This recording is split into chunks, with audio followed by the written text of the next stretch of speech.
So yeah, we can get do one tune now or Yeah, two or however many we need. right. I'm sure he's on. We'll have music until Ahmed comes. Yeah, Yes. yeah. So we'll start with one that Kim requested, and it's funny because when I first was listening to a couple of the requests, I was thinking, how does Kim relate to this song? And I wonder why he's drawn to it. But then he emailed me and was like, "That's precisely why I'm drawn to it because It's it's so far completely removed from opposite. my reality." Right. That it intrigues me a little bit. So, this is a song called Tom Troubert's Blues, and it is. I was doing some research into the history of the song, and it's based on a sort of Australian folk song that kind of became like the second Australian anthem called Waltzing Matilda. And the melody of that folk song and the chorus were used as inspiration for this song that was originally composed by Tom Waits. And if you're familiar with Tom Waits, he is a very cool musician, but has a very interesting singing voice, which I personally enjoy listening to, but sound nothing like him.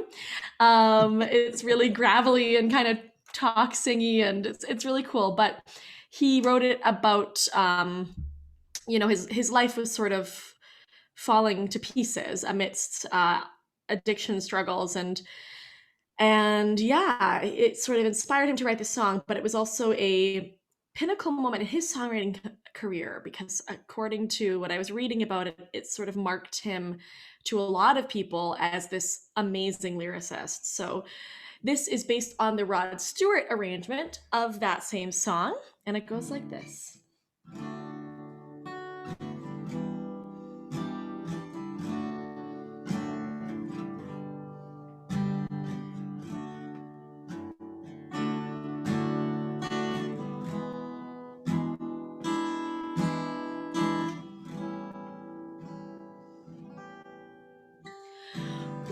Wasted and wounded, it ain't what the moon did.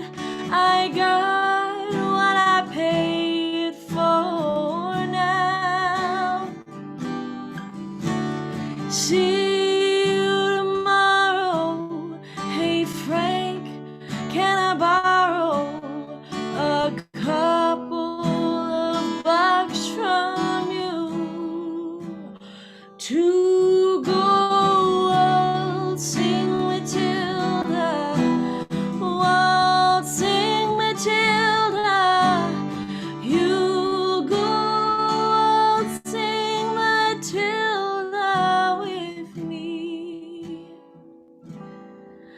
I'm an innocent victim of a blinded alley, and I'm tired of these soldiers here.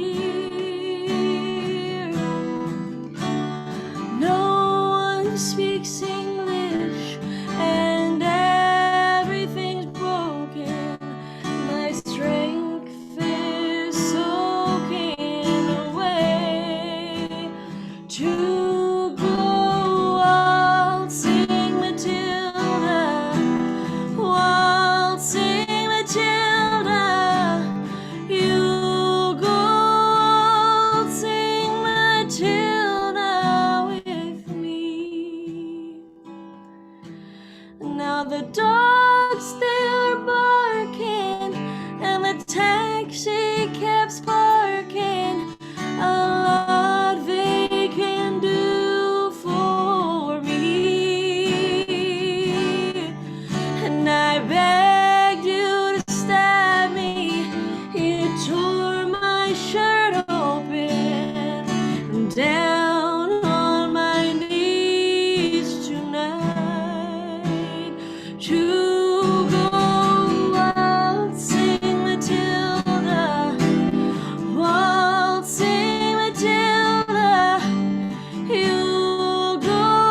Okay, Thank you. So we did a little wonderful. shortened version because I think there's about 7 verses of lyrics written to that originally. Yeah, And we are going to get many verses in the form of poetry soon. right. Um, and yeah, great to virtually meet you, Ahmed. My name's Mallory. We've been connecting over email, and I'm so excited to hear what you have to share with us. And so feel free to take it away here. And as you just are getting off of mute, I will read you other folks his bio just so you can learn a little bit about our next guest. So, award-winning poet laureate Ahmed Ali, better known as Nomadic, is a multidisciplinary artist, community organizer, public speaker, musician, and youth worker who has dedicated his time to enabling and empowering diverse communities around the world. Ahmed's poetry has been featured in anthologies in North America and is taught in schools across Canada. He is passionate about the arts, education, and emphasizes the importance of equitable representation on all levels of government. Take Thank it you away. very much for having me. Happy birthday, Kim. Thank you. Very welcome. I'm glad to see you again. Unfortunately, it's not in person like it used to be back in the days during the poetry days, unfortunately, but soon I got my second dose. Hopefully everybody's getting dosed up as well. Yep. And getting ready for an opportunity for us to meet, even if we have to wear masks in the audience. It's better than not meeting up at all. So I'm glad that we're working towards that, and happy 75th in what this crazy world is right now. I know you're so used to traveling with Mallory and going to conferences and being involved in so much. So it must be difficult and challenging for you as well, because you're a very people's person and really hands-on. So, but happy birthday. And I'm not Thanks. sure if I believe you are a father, so happy Father's Day as well. Celebrate Yeah. fathers, from Yeah. one father to another. So, and Mallory, I think we might have not formally met, but I've seen you around before, and Kim has spoken highly of you, and I've seen a lot of photos and videos as well. So it's great to be welcomed by you. So I'm just gonna share some poems with y'all today, and also just speak a lot of the poetry that I do. Mainly for me, poetry isn't just an opportunity to write. It's literally the way I live. It's my philosophy and way of life. I really love knowledge, and that's where actually the name nomadic comes from. It means knowledge-based nomad. It's wordplay. And so the first poem I'm going to start with is that one. It speaks a little bit about my history and where I'm from. It's been so long since I performed because I've been in the mix with other official stuff. So I'm glad to be here. So here we go. I was born November 28th, 1984. It was a Wednesday. A sign my mother says I was destined to hold the week together, but she told me to never become complacent because success, she says, comes in Friday casual and never came in Monday blues. Now, the moment my mother birthed me, she named me Ahmed, an Arabic name which is supposed to be one who constantly thanks God. But ever since 9/11, it means sketchy welfare, scam, and immigrant terror, pirate. And you know what? That's it. Everybody, give me attention. I have lessons and mass instructions, and I'm ready to blow all of y'all away with my talent. Because truthfully, I'm just an African trying to make it in this entertainment industry. Man, I barely blow anything out of proportion. But let's take in a moment of silence, how I can no longer take my career to the United States to blow up, how I'm able to break into markets without being detained, how I can no longer hold your attention hostage without raising suspicion. Now I know the name Ahmed doesn't encompass my history, and that is why I have adopted the name Nomadic to carry my Somali tradition. It means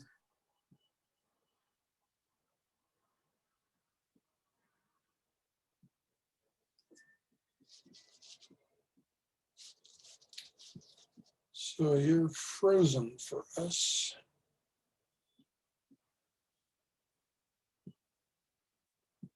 Probably reconnecting. Let's see what happens here.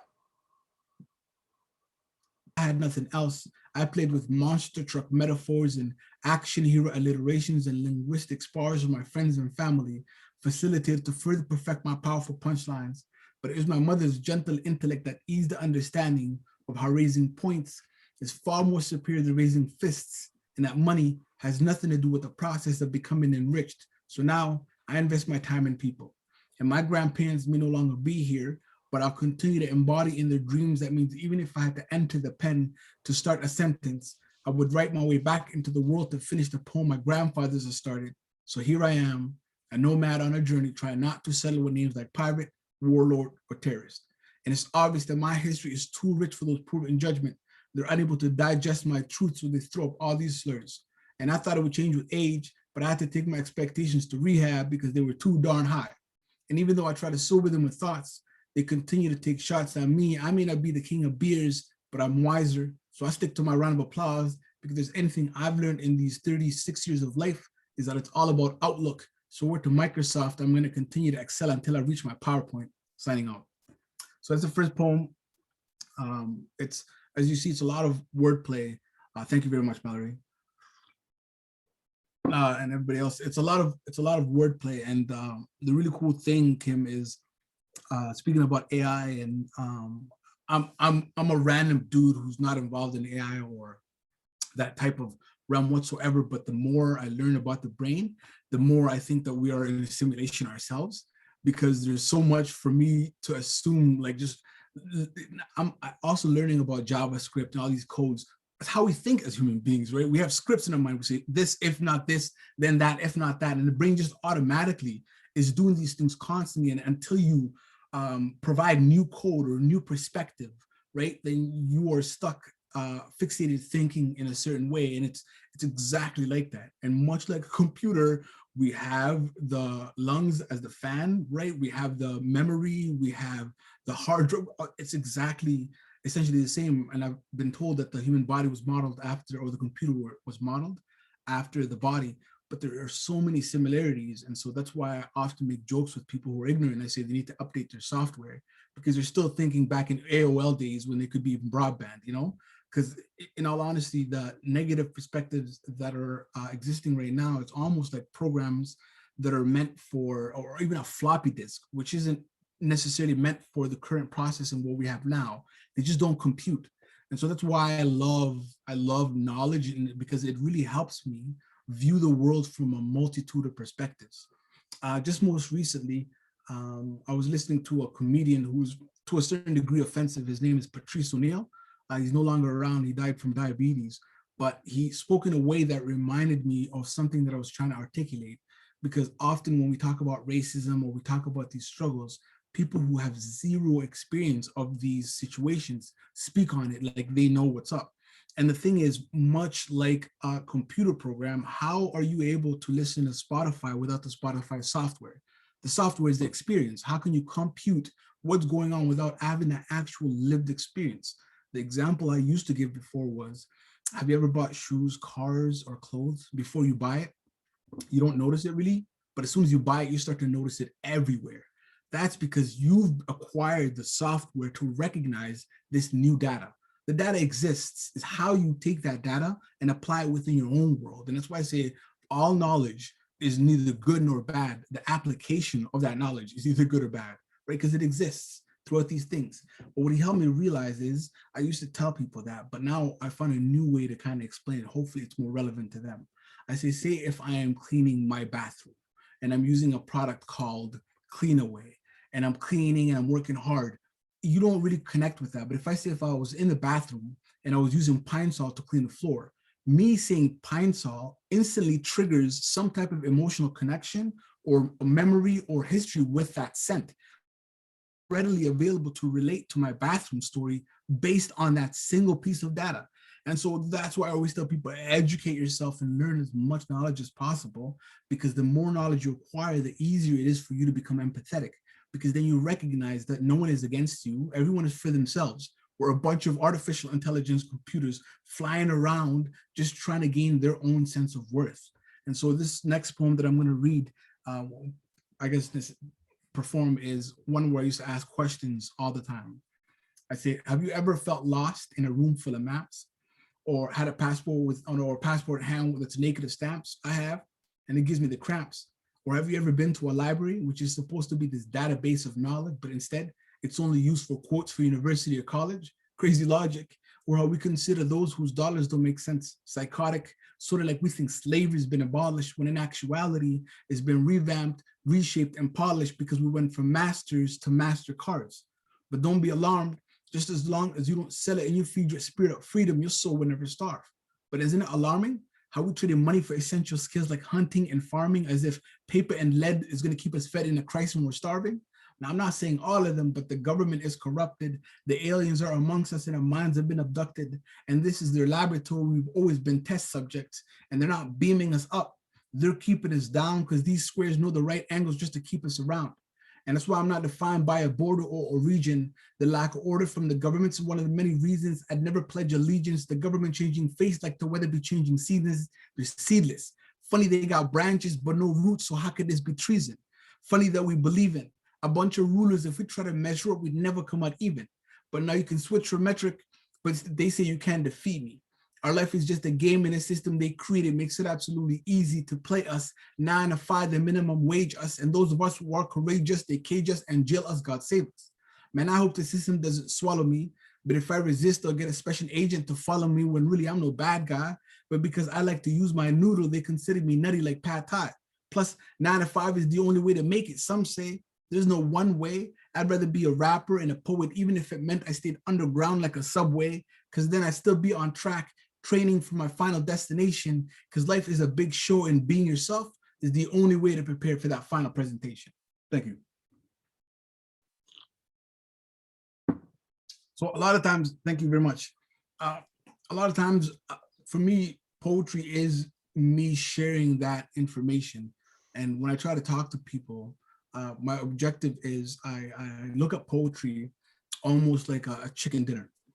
If I have the chicken and I give it to people raw, salmonella, right? People are gonna get sick. So I try to refine the hurt that I may be feeling within my own self and refine it, or at least cook the words well enough that I'm able to deliver it without causing anybody sickness. But I try to go a little further than that. Depending on the crowd, because I did stand-up comedy before going into spoken word poetry, I assess the crowd. I look at what type of flavor are they looking for in their chicken, right? Like what type of, I guess I'm being judgmental here based on the data that I have from beforehand, right? I'm computing here. I say, what would work here? So what type of, would they like it? Boiled chicken? Do they want fried chicken? And do they want seasoning on that? What type of seasoning? So the humor and the wordplay is the seasoning in the chicken. And so when I'm trying to deliver a message of hurt or pain, you're not looking at it as, man, this person's hurt or they're in pain.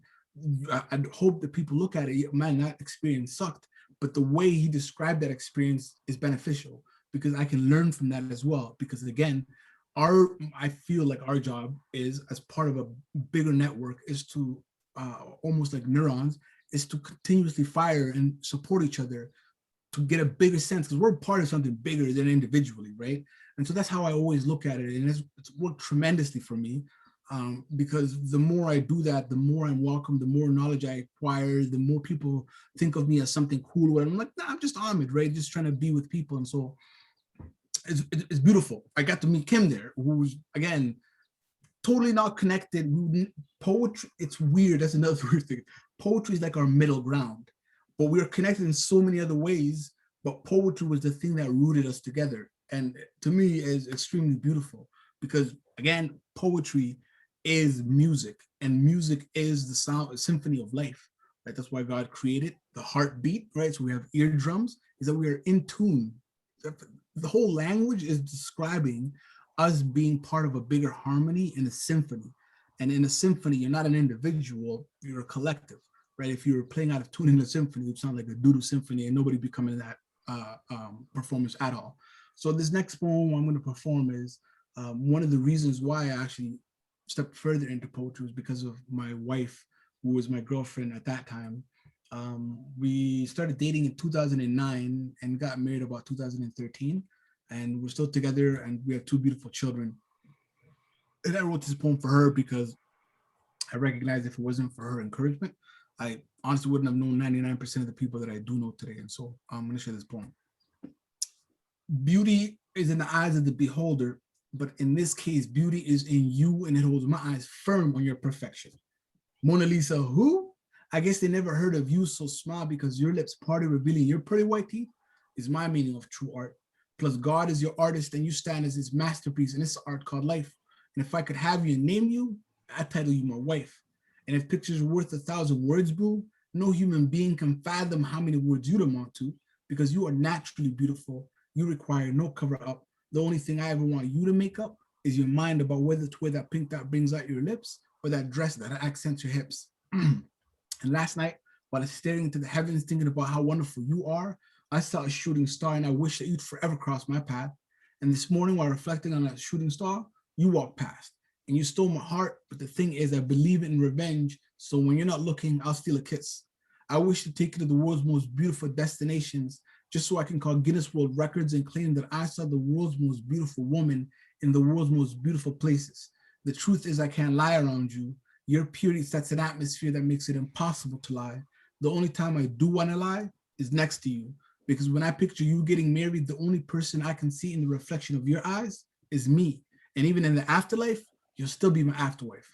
Because when it comes to this relationship, baby, I'm like a Kenyan. I'm in it for the long run. Thank you.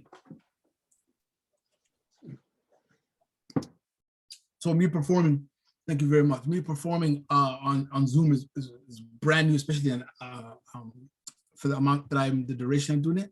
So thank you very much for your patience, and it's wonderful. I'm a huge introvert. I'm not sure if Kim knows this, but I spend 99% of my time with my children or learning or putting some music together or whatever it is. I really love diving deep into knowledge, because sometimes people upset me because you might want to bring comfort to them, but then they won't cook their emotions, and so you have to deal with double of your emotions and other people. And so I try to find a balance, and the poetry was an opportunity for me to sacrifice my own comfort. The venue that we used to do, it was an opportunity for me to sacrifice my comfort for the betterment of a whole, because my parents taught me early on volunteering is one of the most fundamental things you can do in order to acquire, I guess, growth.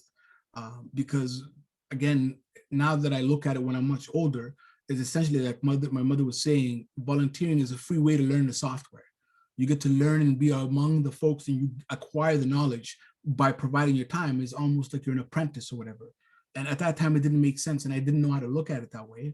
But of course, as I age, I'm like, oh man, the wisdom that my parents would drop, golden, because it's almost like eggs of ideas they would plant, and then they wouldn't hatch it for me. They'd say one day you would understand, like, take it with you, that knowledge, take it. Like, just tell me right now, I'm old, I'm wise enough. They're like, no, you're not. Now that I'm older, I understand, especially when I have a 5-year-old daughter who thinks she's way wiser than myself. Now I'm starting to compute what they were saying. So this sharing of information and me being an introvert is valuable, because when we look at self-sacrifice, is actually what gets us further. Before I get into the next poem, I just want to explain one of the coolest incidents that happened to me in my life, which was an opportunity for me to volunteer at Jasper High School, where I would work with youth. At the beginning, it was free, where I would be there to support them and provide them opportunities to learn how to publicly speak and be, I guess, more professional when it comes to speaking engagements and of the likes, or even poetry and how to write better. And so I was doing that for, I guess, about a year for free. And then one day they asked me to come in for their PLL day. It's like a personal learning day, and it's a half day. And so they said, can you come and perform for this half day? I said, sure. So I went to the half day, I did the performance, and then Michael Jean walks in the middle of this performance. Michael Jean is our former Governor General of Canada. And she walks in and she sees me, and she has her executive director of the Michael Jean Foundation approach me. His name is Peter. Peter comes up to me, he's like, hey, Ahmed, are you a teacher here? I said, no, I'm not a teacher. I'm just, I do after school activities with the youth. I volunteer my time. And we're providing people an opportunity to apply for a grant. It's really an award. It's for $7,400 to do exactly what you're doing, but not have to worry about finances and whatnot. I said, sure. I applied for it. I got it, which was super cool. Then I was being paid for that. They said, Ahmed, because of the work you're doing with the Breath and Poetry and the youth, are you interested in coming to Ottawa and speaking at the Power of the Arts Conference, which is like an annual conference that you used to have for folks who are interested in arts and arts engagement and communities and stuff like that. And at that time as well, I was also sitting on the Edmonton Arts Council, where I chaired the equity committee. And so I went, and then when I performed and I was done speaking also about some of the stuff that we do at the Breath and Poetry, or I was doing per se, an individual named David, who was the director of the British Council for the Americas, so South and North America, say, yo, Ahmed, that was fantastic. You're doing great work. Are you interested in coming to Wales and representing literature in Wales. It's like, me? Like, as a spoken word artist, I'm like, me? You want me to go there? He's like, yeah, come. She's like, well, why not? He's like, you're doing great work. Literature is great, and it doesn't necessarily mean something that's within a paper alone. He said, come through. So I went there, I presented. It was very nerve-wracking because I'm not by any means an educational person. My majority of my education comes from lived experience. However, I did go to school for comedy writing and performance, and I went to University for Political Science and Psychology, but I didn't complete it because art was going great, and that's what I wanted to do. It made me happy, so I said, peace out to school. But I will eventually go back. It's important. So he said, are you interested? I went and represented. It went great. And they said, hey, are you interested in going to Wales and teaching some youth in correctional facilities and also in the community? Because whether you knew it or not, Ahmed, the first Somalis who came to Wales was in 1790. What? So they had this whole museum that I went and saw where there were Somalis who married into royal families who were seafarers from a long time ago. So here I am, started from something from completely, absolutely me sacrificing my time to, by the way, I'm getting paid good money each time that they're traveling to these things. And as a person who's starting out at that time, it was overwhelming to be respected and awarded that much. So I did it. It went great. And then they contacted me, say, hey, Ahmed, are you interested in going to Sudan and teaching for a week? I said, like, Sudan? Like, yeah, in Africa, Khartoum, in Sudan. Are you interested in going and teaching poetry? It's like, me? They're like, yes, you. Enough, right? So I say yes. So they flew me out there. And just to give a little understanding, I left Somalia when I was much younger because of war. And my family didn't want me to deal with that. So I was 4 when we left, but that's when the Mogadishu, the Black Hawk Down situation was really vamping up. So to go back to Sudan, a few countries down, back to the motherland, back to where, religions and everything, and also seeing how many pyramids were in Sudan in comparison to Egypt, really rewarded me with the perspective of, like, the more you give, the more you get, and the universe is attuned to these things. And so I guess as a story is of really pursuing the honesty of who you are and what you are. But it wasn't easy getting there. So this poem that I'm about to read right now actually happened while I was in school. This is way before. My parents are in Somalia. I was 16 when they left. I didn't have anybody to support me while I was there. I was honestly not eating much, sometimes getting food from the food bank. It was challenging, but I was still in school and I was still working at Tim Hortons at that time. I still had that little bit of structure. And then one day in school, one of my friends who is Caucasian was playing some rock and roll music, and this is during our spare. He's playing rock and roll music, and then a bunch of us immigrants were playing cards. And then my friends were like, yo, tell Michael to turn it down. So I went up to Michael. I was like, hey, Michael, turn it down, please. He said, no problem. Turn it down. He said, well, keep it down as well, Ahmed. I said, cool.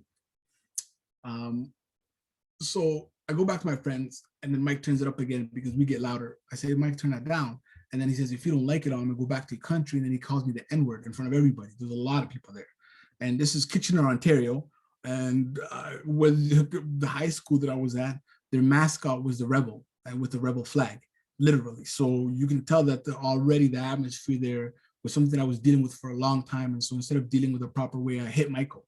And before I could even recoil, his girlfriend ran to the principal. They came, they called the cops. They waited until lunchtime. I got arrested. And then during the bell, they took me out in front of everybody. And it was embarrassing because I was a class clown. And those who are going through the most struggle are those are the ones who use humor the most. And so I was the funny guy, and so that's how I used it. So to be put in that position sucked. And this poem comes from that situation. I was 17 when I got arrested. There was nothing cool about the moments that led to it either. I didn't get arrested for robbing a bank or anything cool like that. Now, I know what you're thinking. What's so cool about robbing a bank, Ahmed? Nothing. But as far back as I can remember, man, I've always wanted to be where money made me feel like I didn't have to worry about walking 45 minutes to rest my head, where I no longer had to lie to my friends about having just eaten. But in that instance of me thinking about robbery and bank, thoughts of my dad promising to run across the ocean fast enough to alter space and time just to kick my butt crossed my mind. Now, my father was in Somalia at the time, but he could have been in another planet, but somehow he was never too far for a lesson. always close enough to stress the importance of struggle and how struggle is the essence of success, and that success is much like a tree, he would say, because it takes a tree years to build branches with leaves big enough to fully appreciate sunlight. Goodness, the whole thought I'm thinking, the thing about poetry is you're thinking about the next line, but at the same time, you're trying to maintain the same thoughts. So let me see here. It takes a tree years to build branches with leaves big enough to fully appreciate sunlight. Goodness. But in that instance of me thinking about robbing a bank, right, going back completely this way around, that's why I should have my poems up, but I'm like, yo, Ahmed, be confident. I'm proud of myself. And what is it? So pardon me, just give me one quick moment here while I flush my mind out.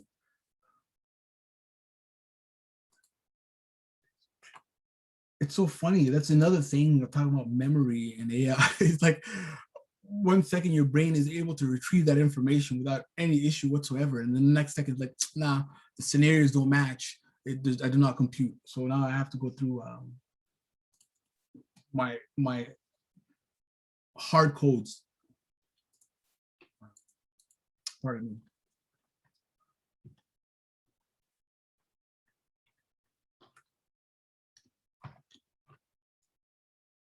Yeah. Also, as well, in our culture, we learn the Quran first time as well. So we do a lot of memorizing, and so memorizing is like a thing that I really cherish tremendously. It really helps with acquiring knowledge fairly fast.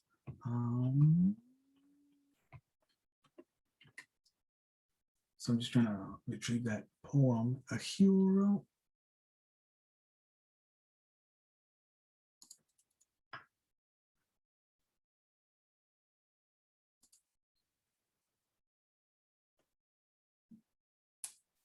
Takes a tree yields to be branches of weed.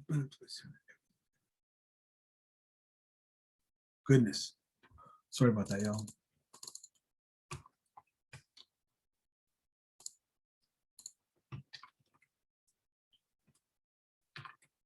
While I'm searching for that specific poem, there's one that I love, going back to the words and wordplay and how growing up, I always find it funny how everything that was bad is black and everything that's white is pure somehow, and just the irony of that. And so I wrote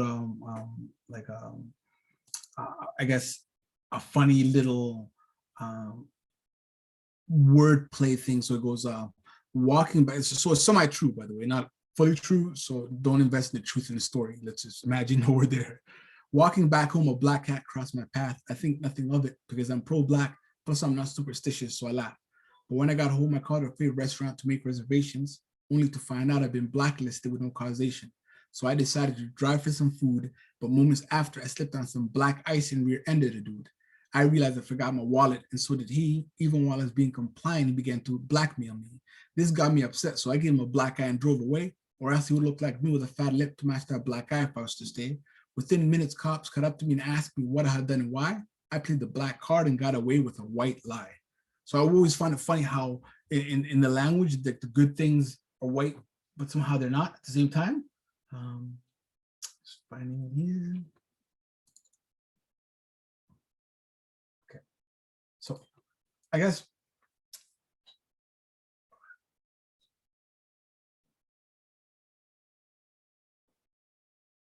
now, my father would often stretch the truth to teach me a lesson, but he never lied. And this only helped solidify that smile carved down my face. And noticing my smile like handcuffing me, the officer didn't hesitate to ask me if I thought this was funny. Now, Dave Chappelle and SpongeBob, that's funny. But this is more like a soap opera, a drama with each episode leading to more confusion. Sometimes it doesn't matter who you are. It's hard to accept what is foreign. So how do I translate the weight of expectations placed on a 16-year-old Somali boy's shoulders who can barely carry his life in his wallet? But this moment, I'm assuming I'm either thinking of NWA or Martin Luther King, because before I could realize how badly my brain just trolled me, the words "F the police" escaped my mouth. And like a volcano, he erupted. His composure could be seen flying that way. His reasoning flying that way. And over him, a thick cloud of superiority was growing, and his words, "You good for nothing," burned just like lava.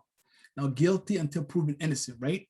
He's just proven guilty for overlooking my innocence. So without hesitation, I apply damn right to the conversation.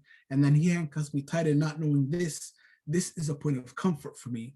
This is the closest I've gotten to embrace since my parents left when I was 16. These handcuffs on confinement, my apartment is visited. Inside, you will find my jail cell, a naked apartment stripped of its youth. No television, no couches. I don't rest my head on a pillow, just a mattress with no record of sleep.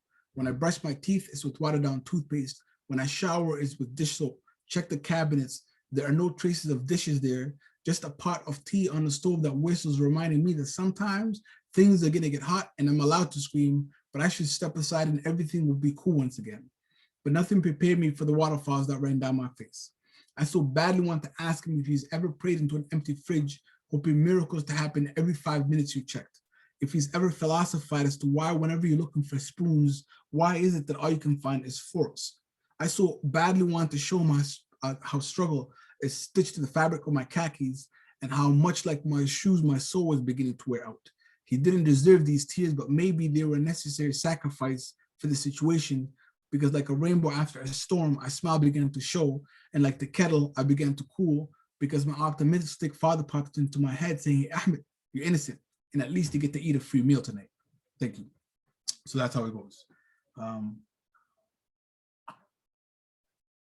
So when people see me now, often it is nowhere near the struggles and everything that I come from. I honestly do my best to not give people that sense, because my parents would focus on success. As they would say, the best form of revenge is success. Is if somebody says you can't do something, prove it to them that you can do it. And so that led me down many bad avenues in life, because now whenever something happens and somebody challenges me, I go too ham, I go too much into it. An example is that somebody hacked my website back in 2016, and for like a whole year, I invested time in learning code, which is good, right? It's not bad, but I'm an artist and I have art to create. And so it's both good and bad to have that mentality of the best form of revenge is success. So that person who hacked me, eventually I found out who it was, and it was as weird as it sounds, is an individual who wanted to use the name Nomadic, spelled exactly the same way, from the United States. He's a young kid, but he's very successful in lo-fi music. I mean, like very successful, like 3 million hits a month type of successful. And so this individual was, I guess, sending negative, putting like medicine advertisement and pornography so that my online credit went down. And Kim, you helped me out on the Wikipedia page. Yeah, Kim was there for that beef. Yeah, Kim was there for that beef. And so, yeah, he went on my Wikipedia page and tried to change it to say that it was him. And it wasn't. I didn't even know the Wikipedia page was created. I'm like, oh my goodness, I better secure this. Cool story is I actually took the man to court. I challenged him in a trademark because he did. It's so weird. A day before checking, it was about to become public, meaning that nobody opposed it. It would have become published. It would have been his. So I challenged it the last day, which put a whole system through it. He didn't follow through with it, and then eventually he lost the case. He gave up on it. So I was successful in that. So I got to go through that, but now there's a whole other headache. But still, it was successful. So, but I spent too much time on that and too much investment just to. But it's mine now. It's mine. But again, those are the challenges of revenge is the best form of success. The breath in poetry, in of its essence, is that revenge. Because when we were first starting poetry in Edmonton, so for some weird reason, they used to call me the African poet, and I had never written about Africa. I'm like, yo, are you the bird poet? Where's the river poet? Like, why are we giving each other these titles? Who are we? And it's weird and it felt uncomfortable. And that's where TT was like, hey, I'm doing this thing called Rouge Poetry. Why don't you come support me? And then we can build it into something that's more inclusive. I said, yes, please, let's do that. Whether you are a scholar or you are somebody that just picked up a piece of paper and a pencil and you want to perform, it's there for you, because that's what community means, is to learn from one another. There needs to be different levels of professions, different level of comprehension. There needs to be this in order to cross-pollinate each other's knowledge.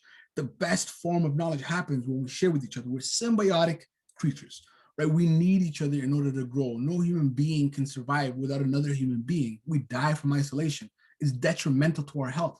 But the advent of with internet, what happened is people are so isolated and separated, they think they still have that connection, but we're not forming those connections anymore because some of those connections require accountability. The internet does not provide accountability for the actions or the words you say. And so you think these things are okay and you form an identity based surrounding these things. So it's challenging on many fronts. And so I wrote this poem called I Am Africa because I was tired of arguing with them that I'm not the African poem. So I wrote this poem called I Am Africa. And it goes like this. These veins run blood from Africa. I was born in Africa. I was fed Africa. Then I was torn from Africa. Parents fed up with Africa. So we fled Africa, landed in a land far, far from Africa. And we have long since forgotten that we are not from Africa. We are Africa.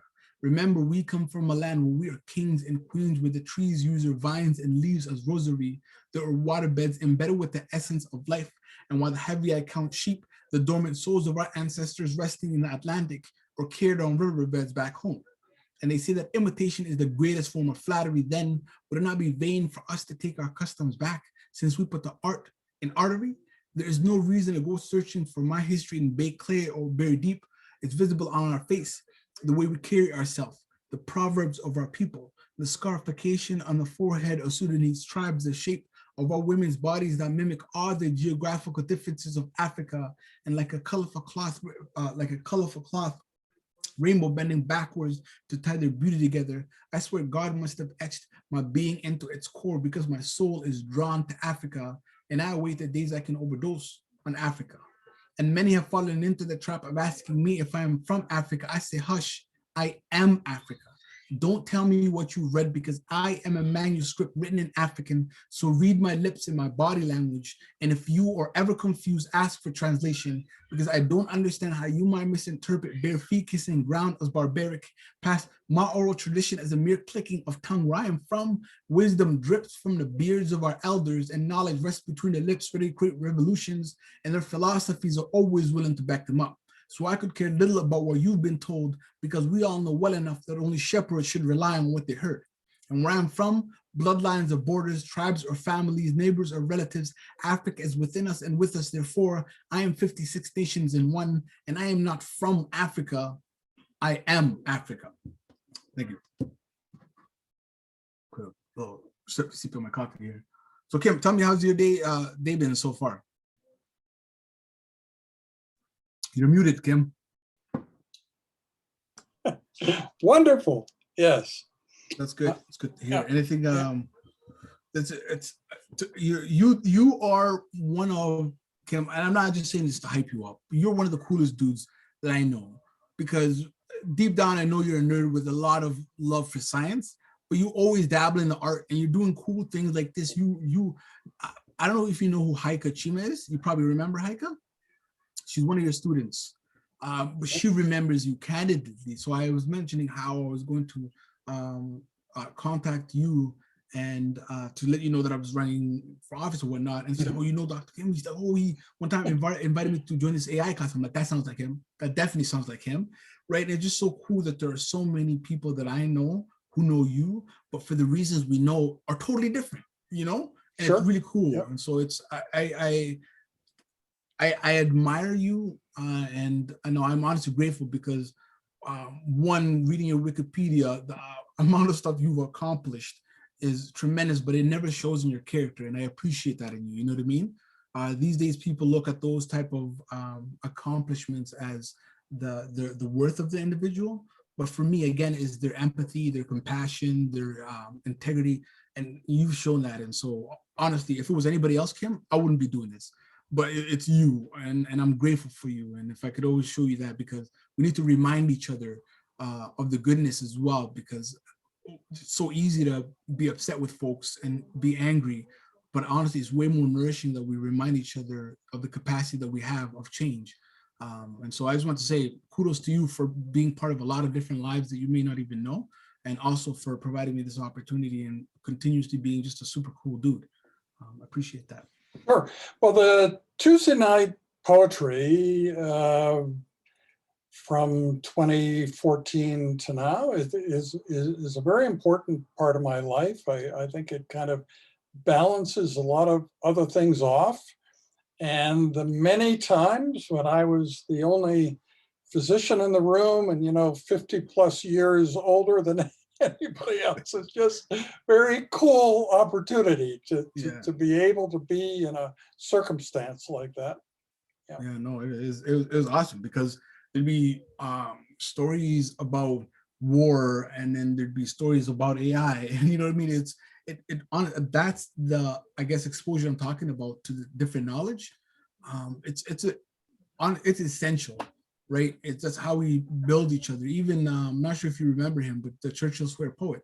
Yes, sure. I still maintain contact with him to see how he's doing, because for me, the Breath and Poetry wasn't just a place to perform; it was literally a community. It was our watering hole, right? That's where we'd come to replenish ourselves when there was drought. So it's cool that you were part of that, and again, that's why you're part of the admins on the Breath and Poetry page, and I mean, your family. So it's cool. Yeah. So I went back to Sumaya when I was 18. And I haven't read this poem in a while, by the way. I went to Sumaya when I was 18. I had just turned 18, and I had not been to Sumaya at all before when I was there last. And so I'm Canadian through and through. I'm Canadian, right? Like you are what you consume, you are where you live. I'm Canadian through and through. I just have the skin and the history of an African. And so when I went back there, it was a learning experience for me, because when I left Canada, I was always pissed off about everything and thought, poor me, food banks, the struggle. I always gave myself too much sympathy. And my father would always say, before I went to Somalia, say, you don't know what the meaning of struggle or starvation is. And I found that so weird, because I'm like, why are you bringing me to Canada if you want me to struggle or starve? But what my father was trying to say is, I don't want you to take the trauma from it, but I want you to take the knowledge from it. But those two things aren't separate sometimes. And so, of course, I couldn't. The way he would explain knowledge gathering almost is, he would say, do you know where your food comes from? And I'd be like, of course I know where my food comes from. It came from Sobeys. He'd be like, no, Ahmed, where does your food come from? And it really, I think my parents, or kudos to them for really always making me want to look for more. And so I do the research. I find out where beef comes from. What is the beef market like? What do they feed them? What mad cow is like? And then I find myself delving into but it really benefits me, because I have a better appreciation for what's around me, and I'm less bothered by materialistic things, because I know those things are inconsequential, when as the knowledge that I'm acquiring from those things are far greater. So going back to Somalia was eye-opening. So here I am back in my country, and I see death, like dead bodies. This was back in 2000, I believe 2000, I don't want to get it wrong. So just 18, so I'm very bad with math, obviously. But just when I just turned 18, and it was right after that whole being arrested thing. So I'm already upset, and I have to deal with that court stuff. And I go there, and then I see this dude his nickname was Africa, who was deported from Toronto for murdering somebody. I don't know what the circumstances of those are, and I didn't even know that about him until he told me while we're going for a walk. But he's a family friend, and he didn't show any threat to me directly. I'm assuming it's gang related, but I never really wanted to get into that stuff, because to me it doesn't really matter about them there, and especially I'm not trying to create a relationship with this dude. It's just specifically at the moment. So we're walking down the road, and all of a sudden I feel what is like this tremendous force within my body shaking me. And then my ears go deaf, and to like a few streets down, you know, those big dashiki guns, the big machine gun in the back of trucks, that's what's being used. And if honestly, we see movies and we're like, but when you feel the terror from these guns, my goodness, the way it makes your body shake, and it's just overwhelming. And so I jumped to the floor when I heard this, and it was nowhere near me. But this individual, I saw him, he was walking. And then when it was all done, I caught up. I'm like, yo, chill out, what's going on, man? And he's like, yo, you can't run away from death. I'm like, well, first of all, you killed somebody, so of course you can think like that. And secondly, how are you comfortable enough to be okay with that going on? And so it really shaped the privileges that we have here in Canada.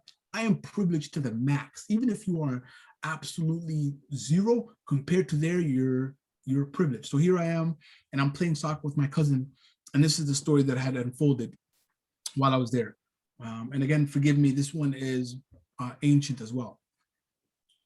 Before I could reach to pick up the soccer ball that had rolled under the pickup, I found myself staring into the darkness of an AK barrel from a Somali kid I didn't know. And forget what I was reaching for. Last thing I wish to see is my soulless bloody body. From my spirit's perspective, that is no more. And little could I think, but I must admit that I never thought that I'd be belittled by a little kid who knows little of what I did to him. I began to shiver as sweat gathered mass like an avalanche. Time stood still. My body began to chill and then began to tremble. My mind wanders, searching for and chasing dreams I let go years before, while it tries hard to assemble with values I currently resemble. Death excuses life and welcomes regret and remorse as darkness begins to take its course. But of course, like everyone about to die, I never lived long enough, deep enough, appreciate what I had and stuff. But the African in me is saying life is hard. Why complain, be tough? So I gather my composure and I get a little closer. I know he's just a kid, but it's for sure he ain't a poser. My mouth gathers spit, my throat can't swallow, while I stare into his eyes that are deep and hollow, that have made their home a mind that is weak and shallow, with the records of life taken. So I know I'm not mistaken to assume that if he kills me, he'll feel no sorrow. He rests the tip of the AK on my forehead and he screams, "You're dead." I used logic, but he wasn't buying it because his mind was too poor to afford it, being it the reason why I had a gun to make history and not a pen to record it. Minutes have passed.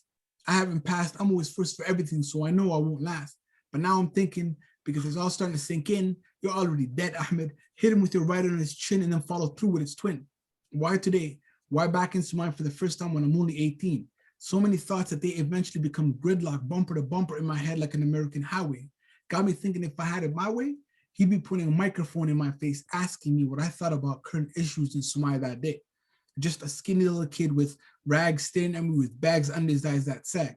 Meanwhile, unlike his personality, his brand new polished AK shines. And I never thought that light would hit me from the reflection of a gun pointed by a kid who could have been my relative's son. And when I had given up and fear became anger and frustration, and I no longer had the patience, I heard a voice say, "Give him his ball back, we're moving to the next location." And then the youth replied, "I was just playing around. I never had a temptation." So yes, I got the ball back, but now I'm searching for my pride and an explanation. Thank you.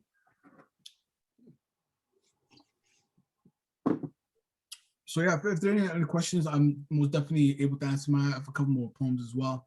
There's about 10 more minutes or 11, 12 more minutes or so. But I'm going to continue. Thank you, Mallory. I'm going to continue to perform. This next one again is wordplay. I love again. Hopefully you'll be able to tell. I love painting ideas and thoughts into people's mind. I think when you show people what you're talking about, it's easier for them to compute rather than just leaving it up. So I try to make people see by using relevant terms, going back to that pine saw situation. And I guess it works well. So this next poem is one that I got asked a lot when I got back, and I was just a super happy dude who didn't care anything about life. I was just grateful and I was comical, and I just gained a whole new outlook in life. And I didn't care about anything other than human rights and humans and our own experiences. You know, I no longer wanted to be wealthy. I no longer wanted to be cool. I didn't care about that stuff because it doesn't really contribute to my character. I use this, I have this saying where I say, and it's true. I say, we are made of the same matter as when the universe was first created. So there's no point of us chasing stars when we were born stars. We are already stars. And essentially, to a certain degree, we create our own universe or our own solar system. Right? You can either be the sun in people's life and maintain that gravity where people around you are constantly nourished, you provide light, and it's self-sufficient in that sense, or you could be the black hole that swallows up all the energy around you, never giving. So I've chosen, because it's a choice, I've chosen to become the sun in whose ever life that requires it. So this poem is, people were asking me very weird questions like, are you scared of pirates and all these different things? And so I wrote a poem for them, for those folks. It goes like this. They asked me if I was scared of pirates and warlords. Not as much as crooked lawyers and politicians, I said. Sneaky briefcase bandits are no different than gangsters, except they hide behind suits, just like the governments were presidents and parliaments that hide behind troops. 21st century, wolves in sheep's clothing, bunch of rich men who claim that they're chosen, leaving deep wounds in the pocket because money to them has become God, and God is known to make profits, and profits don't lie, they know. So they add a couple of extra O's in your salaries to keep you quiet and lay low. But while you're chasing that cash, what you lack is a reality check, confined behind a desk, cubicles as jail cells, and what's a tie but an upside down noose around our necks? And isn't it ironic that we sell our youth for wealth? By the time we accumulate that cash, old as hell, we use that money for health, pension plans, and retirement. Bullshit. I hung my jersey when I was 16 in retirement. And the government jails the youth for the so-called war on drugs for selling some weed, but I can walk into a pharmacy and get drugs from a dealer in a lab coat if I need. And don't forget about the side effects. While we focus on the physical, the system has breaches with mental viruses, point away from the problem, blaming innocent victim. Like the good dogs we follow orders and sick them. Cast the elders in homes where there's nobody to listen. These Tom Cruises are backwards. They make that pious word an impossible mission. Plus they got the youth in the hood thinking, give your word and keep it, never start snitching, find homies who can keep 6 stay alive, but when it comes to prayers, none of them can keep 5. Instead, they're on the corner of the block selling rock quarter 9s, and face it, east like Mecca and Medina, these suckers are giving us no love while they're serving aces like Vanessa and Serena.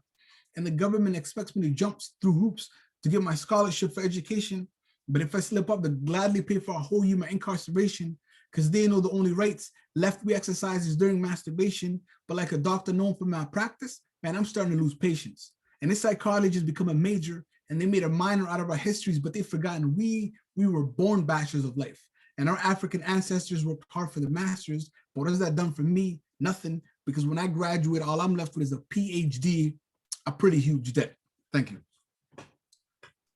All right, so I'm gonna end it with this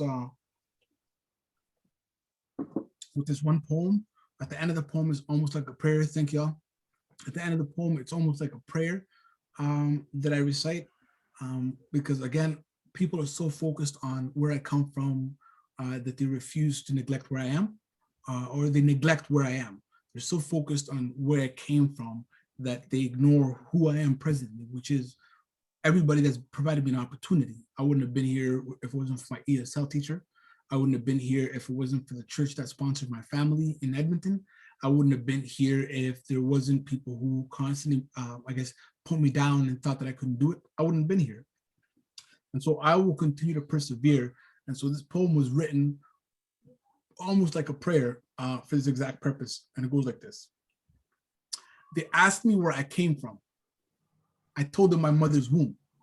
The conception of my greatness for some is too much, but the birth of my artistry is a must. That's why there was never a plan B. But if they're dying to know, I was born in a land where the bullets fly free like the doves do, but regardless of how many beatings you get, your mama still loves you. A place where there are more stray bullets than cats, more kufis and hats. And if you don't have that lettuce, cheese, or bread, regardless if you got that beef, it's considered a wrap. See, I've been chasing talent with success for many years, and I've been abusing it too. So if you were to call me a fameaholic, man, it'd be absolutely true. Because most days I wake up wishing I had me millions. Others, I'm grateful I'm up at all, but don't get it twisted. I still wish I had the Starbucks so I could live all grande and never be short on money, not always stack it tall. Because money is dear to me. I've been chasing dough ever since I was a young buck. But my philosophy's much more simple. Plant flowers wherever you go to grow. Remember that the future is in the youth. Power is in the hands of the people. Live to die old, but always fight to be equal.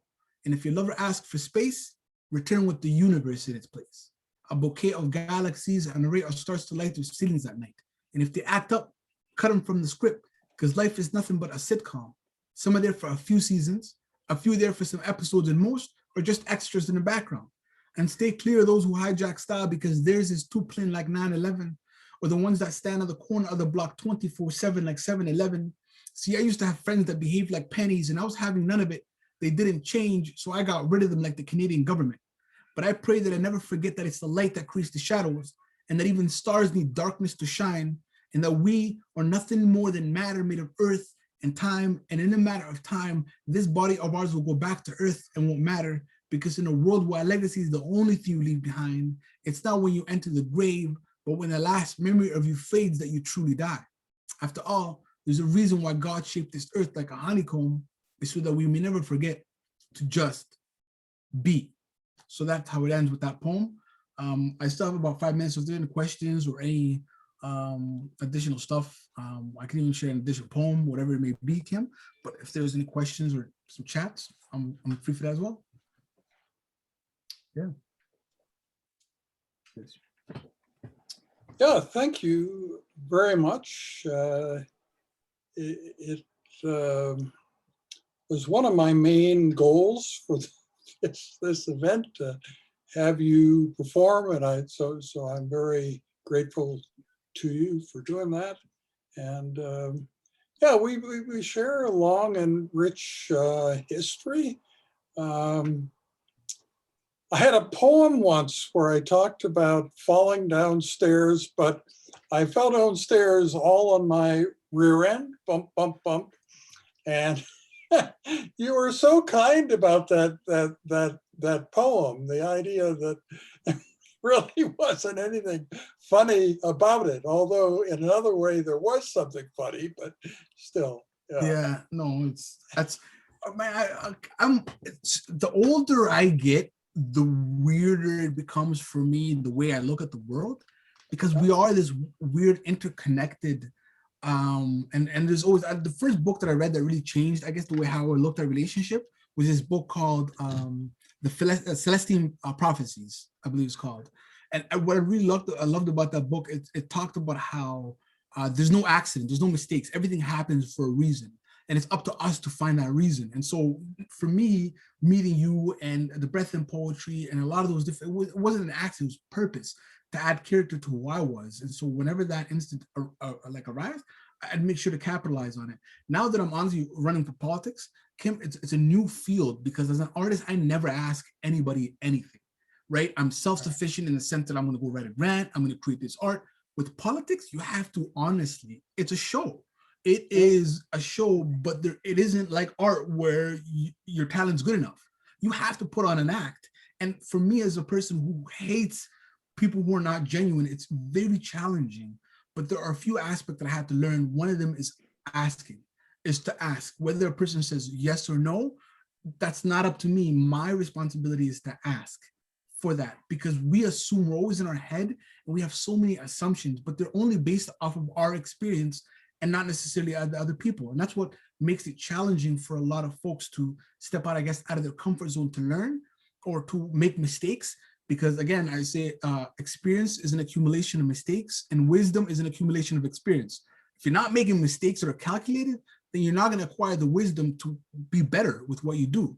And so I'm grateful for, honestly, for that you value me all the time and that you add worth to my character. Because I really do respect and value the work that you do. And so I'm grateful. Well, the way that our lives have intersected are quite important for me as well. You know, that Nisha Patel had a formal mentoring contest where she was going to mentor somebody, and she ended up mentoring me on the weekdays, and somebody younger and better looking on the weekends. But anyway, that was okay. But her conclusion was that one of my strengths is the way I present poetry, and that was honed at Rouge Lounge. Nice. Rouge Lounge, as you know, unlike our later venues, had many dark corners. And I felt like the least competent poet there. And there were all these murmurings from people those dark corners couldn't hear, and side conversations sometimes. So I needed a way to present poetry that would cut through all that, you know, and get everybody's attention. And anyway, so that's where that. And you did it though. You did it. You honestly, you're a key. You're part of the community, and so and it's going to start up again, whether people like it or not, in a more healthy way. There's some good news on Tuesday. There's a new poet laureate. Some very good news. That's not me, but some very good news. And so the breath in poetry is definitely going to get an uptick in terms of community and also in the educational system. Whether I get elected or not, hopefully I do, because then I can only further the art and poetry community and mental health, because we need people who have the lived experience. It's not politics upsets me so much. There's a bunch of people who grew up, you know, I say there's community politicians, and then there is career politicians. Right. Community politicians are people like, you know what, I'm sick and tired of this. Let me jump into this and make a difference. And then they get in, but then they get squashed by the careers because they're like, well, that's not how it's done. But no, the community is what matters. You're serving. It's a service. but somehow they taken it as it's like an authority type of figures. But we're gonna go in there. We're gonna change that. Everybody is eventually, and it's. But again, I thank you, and again thank you, Mallory, for the communication and everything. And have a rest of a fantastic birthday. I love and I appreciate you, Kim. Thank you for everything that you do. Thank you. All right. Very inspired. Okay. Thank you so much. Really, you gave us a very empowering message, I think, today. And, your personality and your perseverance is really serves as a role model, I think, for Thank you. future. Thank you. It means a lot. Honestly, it means a I lot. felt very inspired. Thank you so much, Evan. Thank you, Kim, for providing me the opportunity to inspire. Sure. Alrighty. Have a wonderful day. Okay. Bye. Yeah. Bye. That was so great. Wow. What a pleasure. I'm so glad that we were able to have him perform. Yeah, absolutely. So at this point, in the itinerary, we have a couple of tunes that we could perform, but also because it's a pretty small group, we can be flexible with it. If there's, anything different that you would want to kind of surface here, Kim, the way I see it, just so we'll be able to eat our little goodies, is maybe what we'll do is perform or whatever for 20 minutes or so, and then we'll sing happy birthday to Kim, and then we can cut the cake, so to speak. So Sure. I'm just saying this because, Julianor, maybe that's when, I don't know if it's good to know for the thawing of your ice cream sandwich. I've been thinking of that ice cream sandwich since you mentioned it, because I was like, that sounds really good. And then, yeah, I've made a little Kim Solez Jeopardy. I'm way too excited about it. I'm no Alex Trebek, but I think it would be fun. There's some hard questions in there, though, and really it'll be between Julianor and Ching, because I know all the answers, as do you, Kim. So maybe you can be like helping with hints or phone a friend. You're gonna put me on the spot. I'm sure there's lots of things that I don't know, and But this is how we learn, right? We learn all the inner workings of Kim's past, and yeah. Anyway. But yeah, Kim, shall we take it with some music, or how are you feeling? Yeah, I just want to point out one thing about Wikipedia that you would probably never ever know without me telling you. The most remarkable thing on Wikipedia related to Kim Solez is not the Kim Solez page or the BAMP Foundation page. It's the ISN page, the International Society of Nephrology, which is like the biggest society, right? I wrote that page because I needed it to kind of link to my own page. And so originally it was all about the, post-earthquake relief, disaster relief task force and all that kind of thing. Recently, the ISN got involved and made it into a full page about their organization, made it much, much longer and stuff.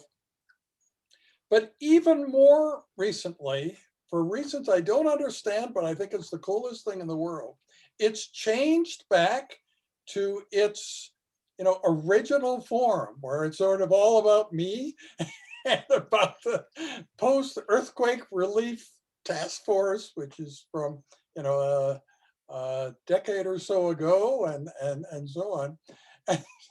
So that is really the most remarkable thing. I had nothing to do with changing it back, but there is this philosophy a lot of people have that Wikipedia is false and not important and so on, and that if you're an important person, it will be manifested somewhere else, not on a Wikipedia page. So it must be somebody who felt that way within the ISN, who just thought, well, let's take all this stuff about the organization out and leave the stuff about Kim.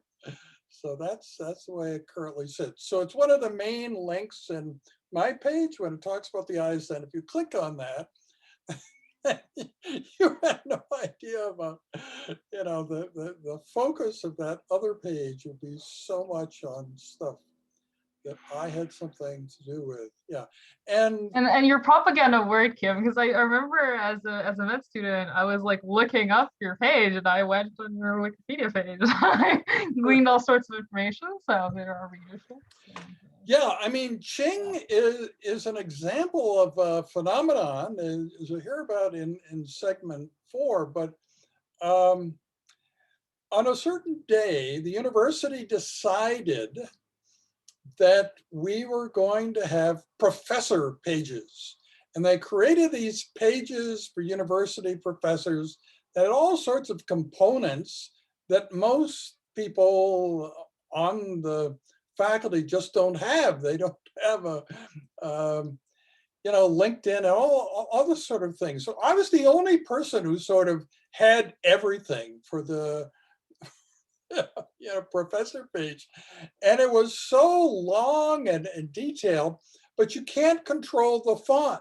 So every time you paste something in there, it's a different font, and then you can't change it. So Qing found this and became fascinated with me, and the story that she'll tell in segment 4 sort of came from that.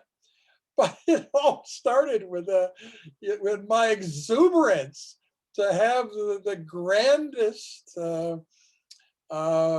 professor page. And who was that page for?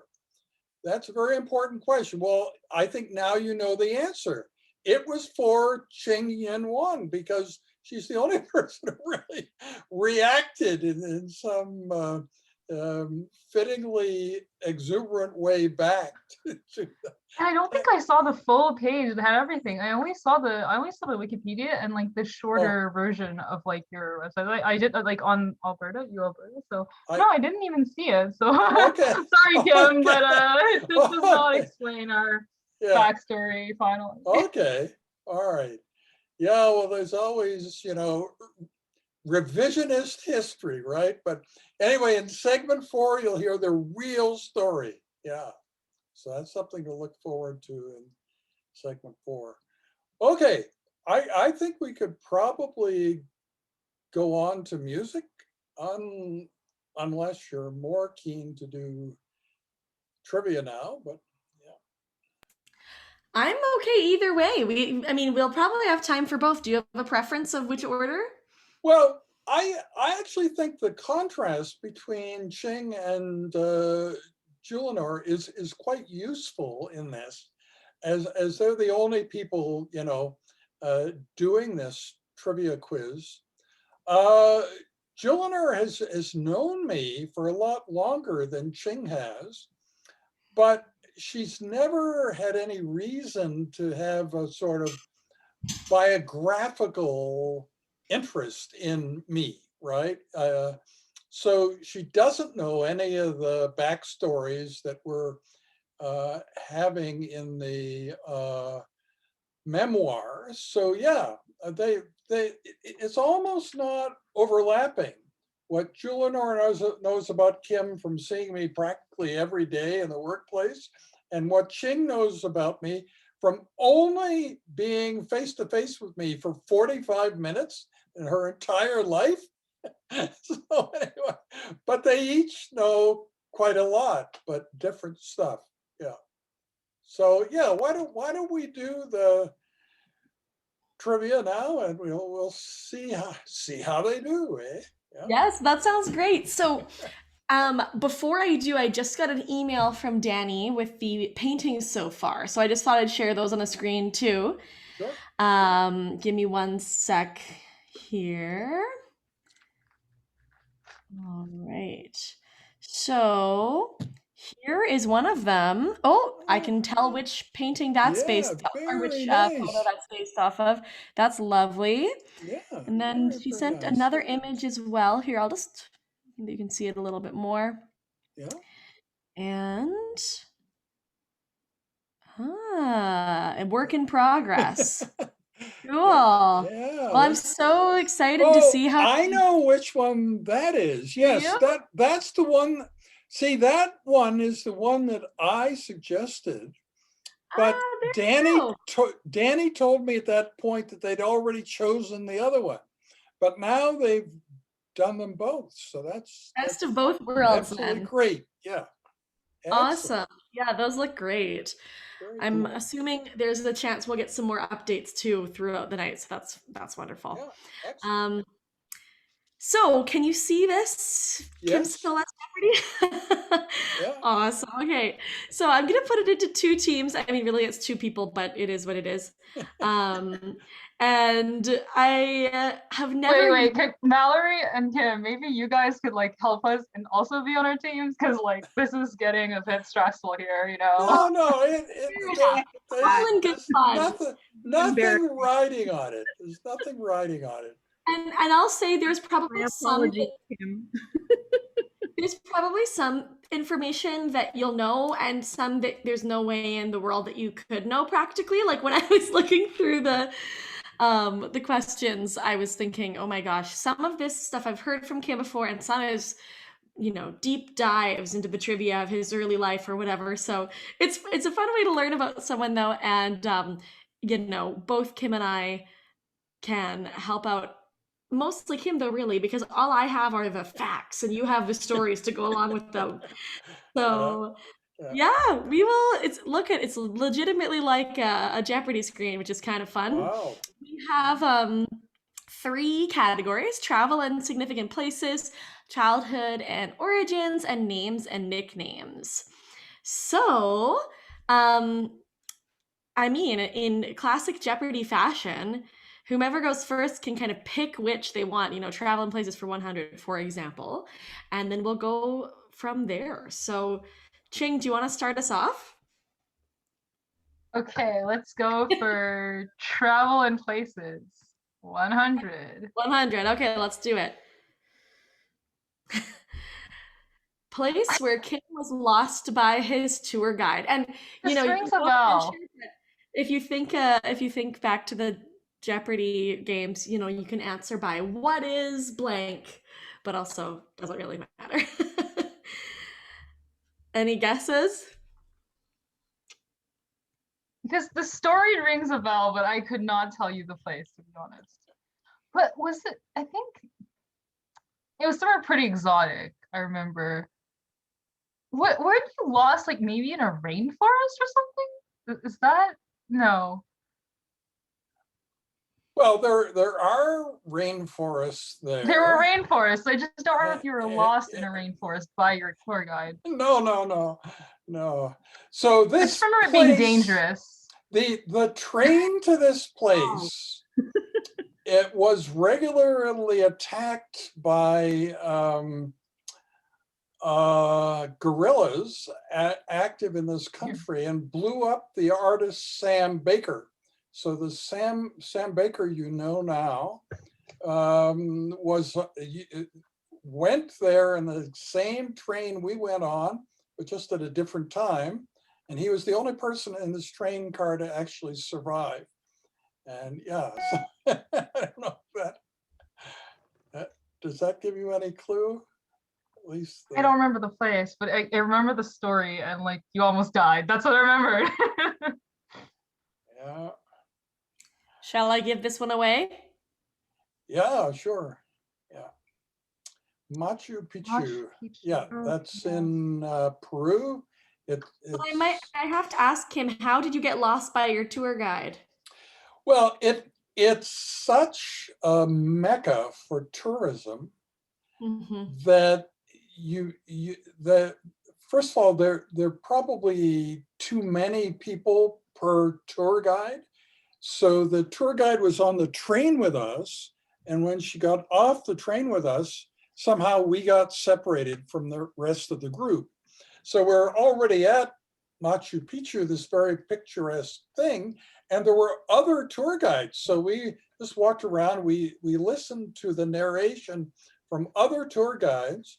Then people kept telling us that our tour guide kept repeating our name over and over again, looking for us. Yeah, so it all turned out well. and getting there by train was certainly the more honorable way. The really wealthy people come by helicopter, and then you don't have to worry about having your train car blown up. But it's much more costly to go to Machu Picchu by helicopter. Yeah, so that's in Peru. Yeah. Awesome. Okay. Julinor, how about you? What do you want to take a stab at here? We're the same thing. I'm learning so much about Kim. So travel and places for 200, please. Do it. Place where Kim first met Lorraine, and I'm not sure how you say her last name. Rakusin. Who he founded Banff classification with. First met. I'm gonna be simple and say Rakusin sounds like, how about Finland? Well, and the answer is Oh, Maryland, Johns Hopkins Hospital. yeah. But we have been to Finland. The two of us went there. Yep. So that close. There you go. Yeah. Yeah. Awesome. All right. I'm gonna try to do one because I honestly don't know. I don't remember the answers because I inputted these like days ago. I'm gonna go. Oh gosh. How about I'll shake it up. I'm gonna go childhood origins for 300.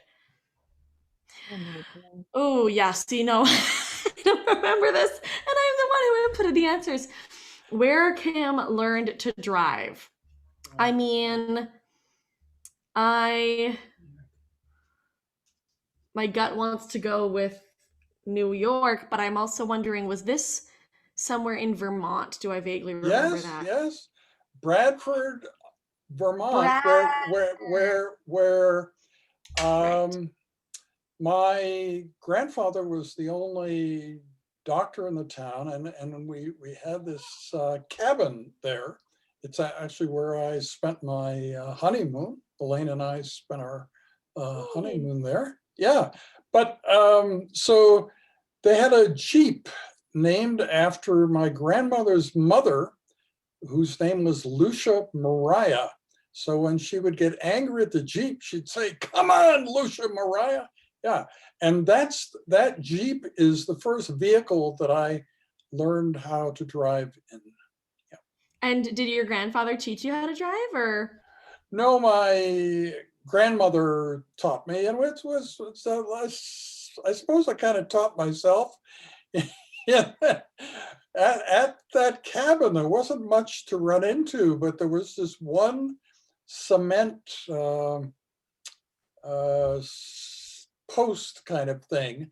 And I remember that I managed to run the car into the cement post, but I wasn't going very fast. So there's no big damage. But That's good at least. yeah. Of course, there's one cement post, and it has to be run into. Yeah. All right, Ching, I think it's back to you. Good. Names and nicknames 400. Ooh, I like this bold step. Oh my goodness. Name of the giant barn complex entertainment center Yaren Hallis used in Sydney, Australia that Kim visited. Whew. Okay, so first of all, I have zero knowledge of like popular culture, so I don't know who Yaren Hallis is. You will have to explain Yaren Hallis. Yeah, maybe this is good for the book. You'll have to let us know if this is worthy. Yeah, so his band of Leonard Cohen songs was called Famous Blue Cheese, which is a takeoff on Famous Blue Raincoat. Yeah, so that's who Yaren Hallis was.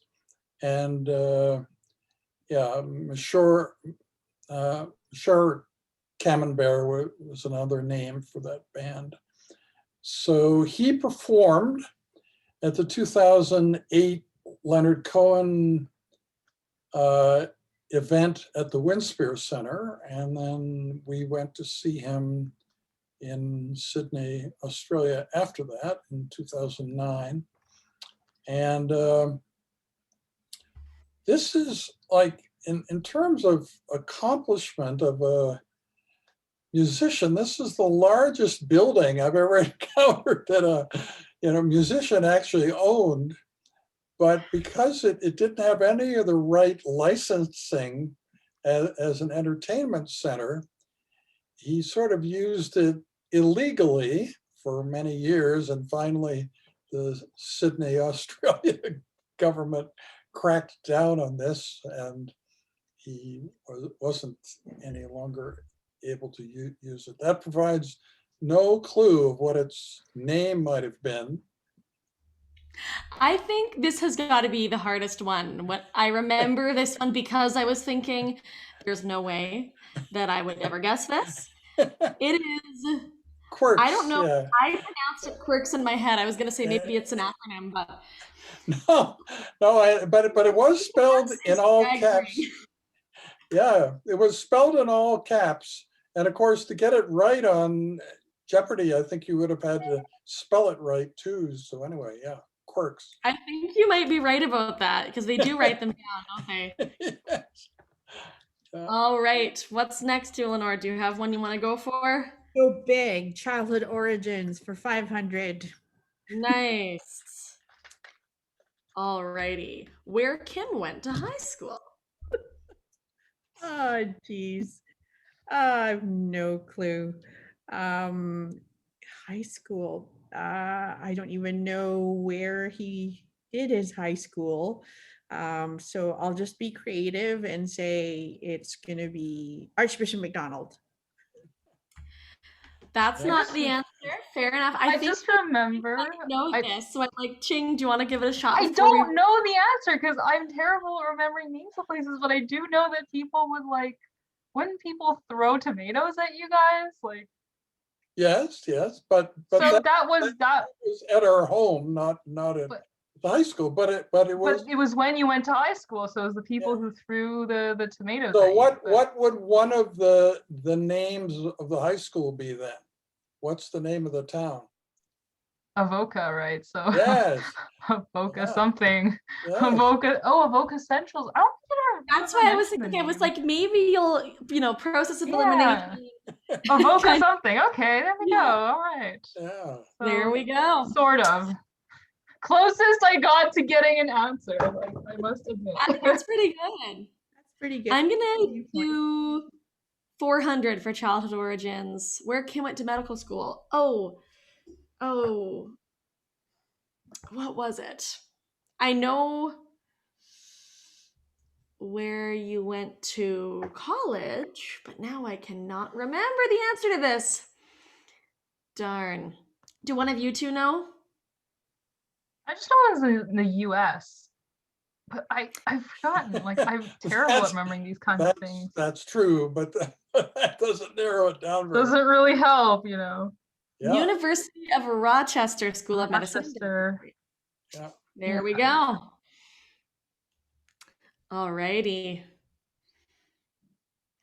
How about we tag team them? I think we'll be stronger together. So I'll go through them one by one. Place where Kim met the Prime Minister. So if you think about this question, most places you wouldn't be able to, right? Because there's too many layers between you and the Prime Minister. But so if it's in Ottawa, I guess you would be there. Yeah, but no, but it wasn't the Prime Minister of Canada. It's another Prime Minister. Oh, well, never mind then. I think I might remember this one, Kim. Would it have something to do with some of the guests who were here earlier today? Yes. Arjun Karki knows the person that I met. Yeah. And that's because it is Nepal. Yeah. Which makes a lot of sense. Yep. Okay, this one I have to say. It made me laugh when I first read this, only because I know that you're fine now. Place where Kim was attacked by a large bird from the sky. That's precisely how he wrote it to me. I have to know more about this, Kim. Yeah. What Like, happened? and I need to know more about what large bird. Like, Yeah. what? This is so Well, intriguing. the bird is called a kite, I think Kyte. It has a wingspan of 8 feet and has a loud voice, makes a loud cawing noise. And so it was in a warm country, and so they had a reception with like pharma companies sponsored booths and stuff in one area and then food in another area. And there was kind of an opening in the very center, bright sunlight day. There probably were some shadows in the sky, but I didn't really pay much attention to those shadows in the sky. And Until it was too late.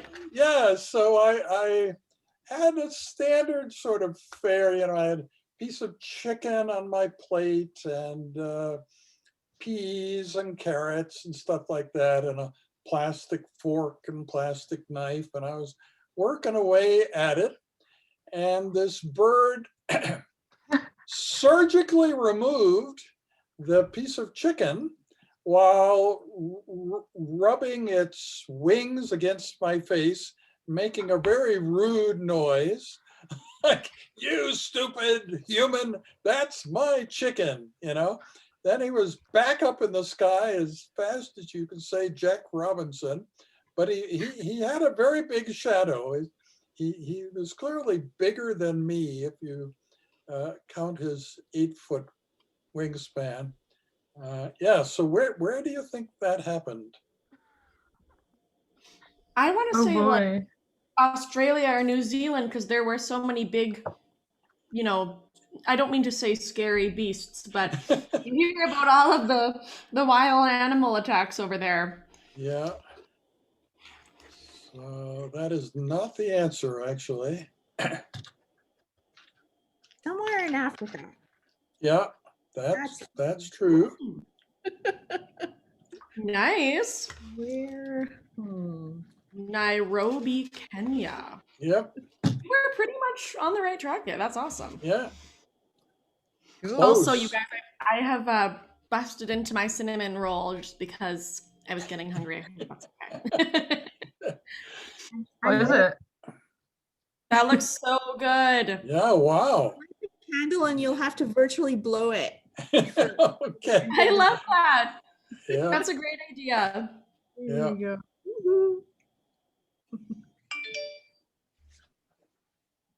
Okay, park in Montreal beside Leonard Cohen's home. Kim visited in 2005. Jeez, I don't even know the answer to this. You don't? I don't remember names well. Like, I'm sure that if you showed me the park, I'd be like, this is the park. But, oh, geez. I'll give you a Which is the hint. park? It's named after another country. Yeah. Right, Kim? Do I have that right? Yes. Yep. Named after another country. So it's Park du country name. Which country? Okay, I don't know this one at all then.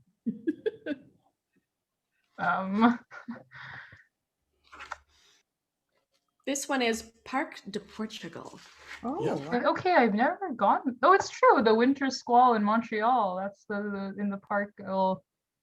That's what the reference of the poem is. That now makes that makes sense. Yeah. The winter squall in Parc du Portugal. I should have remembered the first poem that Kim sent me. Of course. Yeah. Winter squall in Montreal in the Parc of Portugal. There we go. There we go. I was actually reading a book about another artist, Lasse de Sela, who largely located to Montreal for a large part of her career. And she also frequented that park. It's kind of neat too. to see it resurface in this trivia. Let's take it easy on ourselves for one, okay? Where did Kim go to college? Childhood and origins for 100. Maybe it's not easy, but I'll give you a hint. I believe it's the same place that your mom went. Am I right? Yep. She went to the music conservatory there. Yep. Mm-hmm.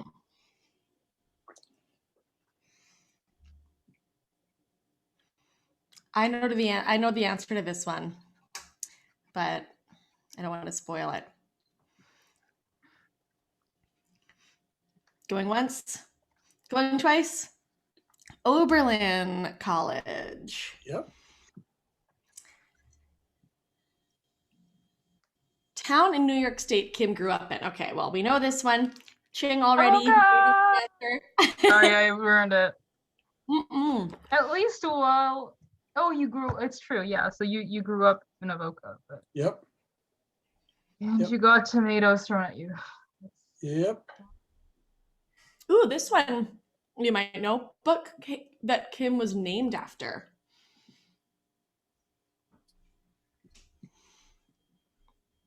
This I remember an email where we talked about this, but I mean, the book title is Kim, so there is that. So that's a bit of an easy giveaway. Any idea who wrote it? couldn't remember. It's written by the same person who is the author of one of my two most favorite poems. Rudyard Kipling? Yeah. Yeah. Yeah. Nice. You got it. Yeah. Kim Yay. Kipling. Yeah. Yeah, I remember Kipling was in there, but I was like, but Kipling isn't named Kim. And I was like, stuck. But the name of the book is Kim. Yeah. Great. Mhm.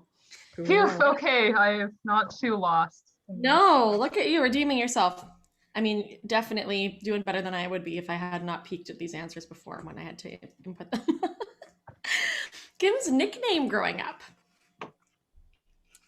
I mean, this is a hard one to know unless we had any sort of family intel. No, we talked about this, and it was, you sent me an image of like, it was like this image that went with it, and I'm thinking of the image, but I'm Colonel something? It wasn't Colonel, but it was like, So to really know this, you'd have to know the TV show, The Lone Ranger, and then yeah, like something about that kind of stuff. The native person's sidekick of the Lone Ranger was named Tonto, and this name is what Tonto called the Lone Ranger. When he addressed the Lone Ranger, he called him, Iwasabi. yes, Kimosabi. Yeah, yeah. So I was called Chemo. Yeah, yeah, You. yeah. So you got one right, Julinor. Yeah, wow. That's awesome. Yeah. Yeah, I remember chemo. I remember like the email that you sent me, and like Yeah. that was a couple of months ago. It was close. It was maybe like a couple of months after we met. So Yeah. starting to date myself here. Oh, this person we heard about in a different category. Right. The gentleman from Famous Blue Cheese. What is the name he called Kim during the Leonard Cohen 2008 event at the Winspear? I find this interesting because it kind of relates to the fact that Leonard himself called you surreal. Right. Yeah. Because he's kind of, the answer is a bit of a play on words of a surrealist kind of psychedelic author.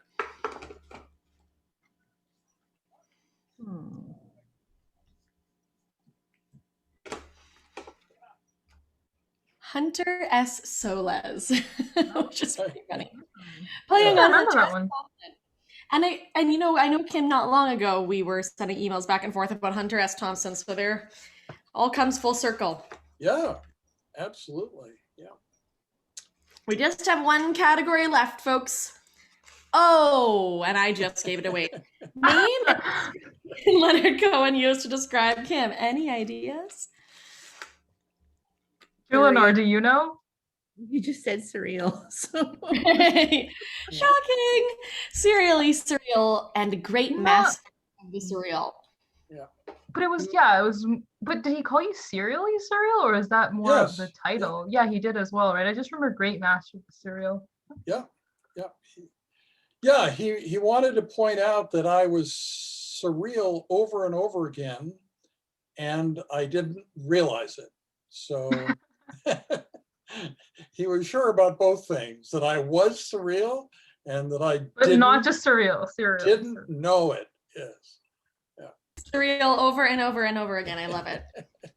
Well, thanks for humoring me, you guys. I thought that would be kind of fun, and we'd all get to learn a little bit more about Kim and the things we don't know. In 75 years of life is a lot of time to have all sorts of varied experiences and live all over and go to several schools. And now we know that much more about you. Because Brett and I can kind of play us out with some music here, but let's start by singing happy birthday. And I will say that there is so much lag over Zoom that if you want to mute yourself and sing along, that's fine, or we can just embrace the latency.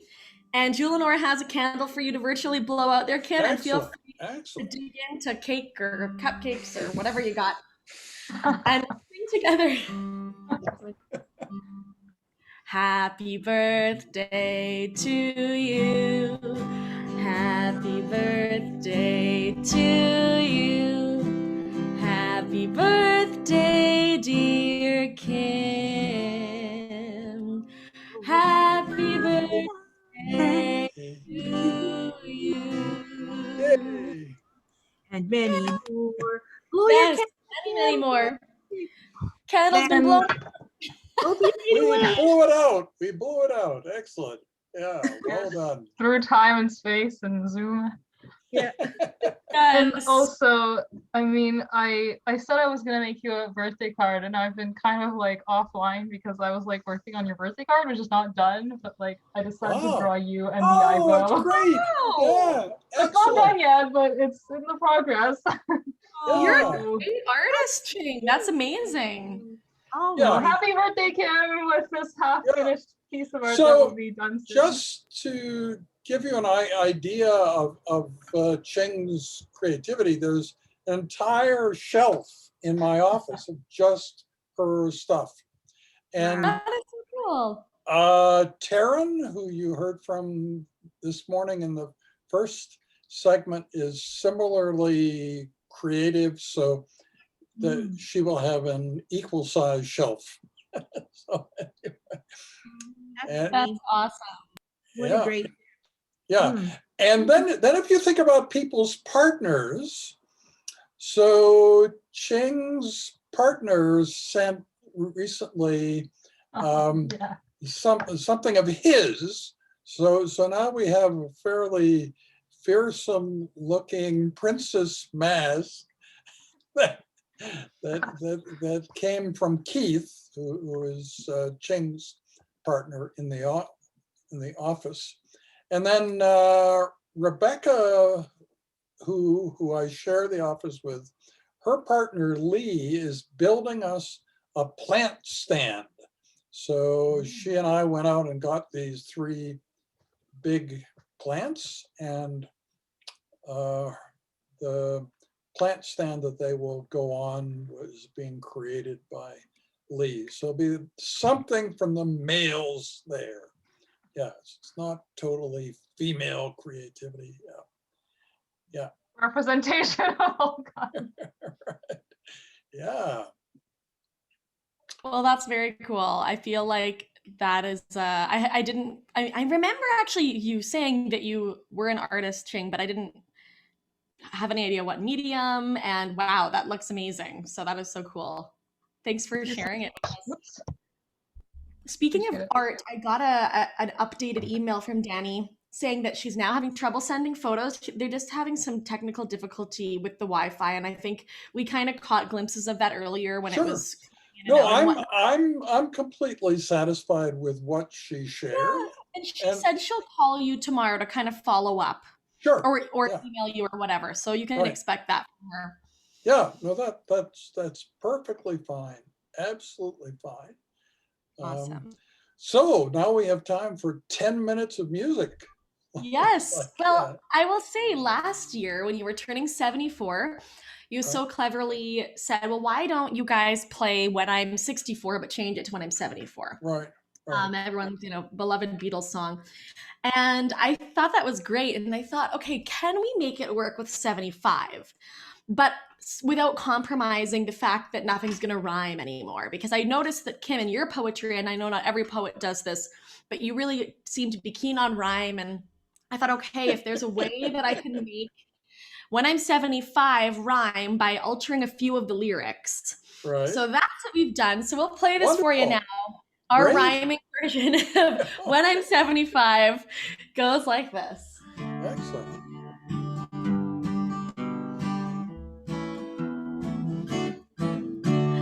When I get older, losing my hair many years from now, will you still be sending me a Valentine? Birthday greetings, bottle of wine. If I'd been out till 2:45, would you say goodbye? Will you still need me? Will you still feed me when I'm 75?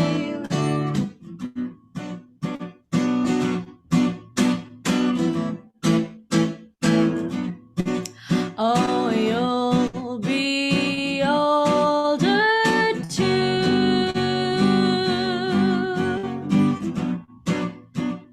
And if you say the word, I could stay with you. I could be handy mending a fuse when your lights have gone. You could knit a sweater by the fireside. Sunday mornings go for a ride. Doing the garden, digging the weeds, never felt so right. Will you still need me? Will you still feed me when I'm 75? Every summer we can rent a cottage in the Isle of Wight if it's not too dear. We shall scrimp and save.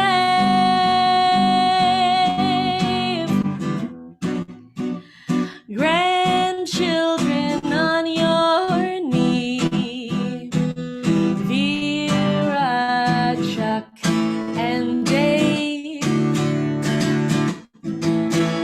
will send me a postcard, drop me a line stating point of view. Indicate precisely what you mean to say.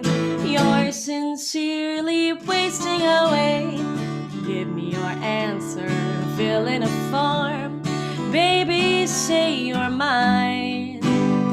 Will you still need me? Will you still feed me when I'm 75?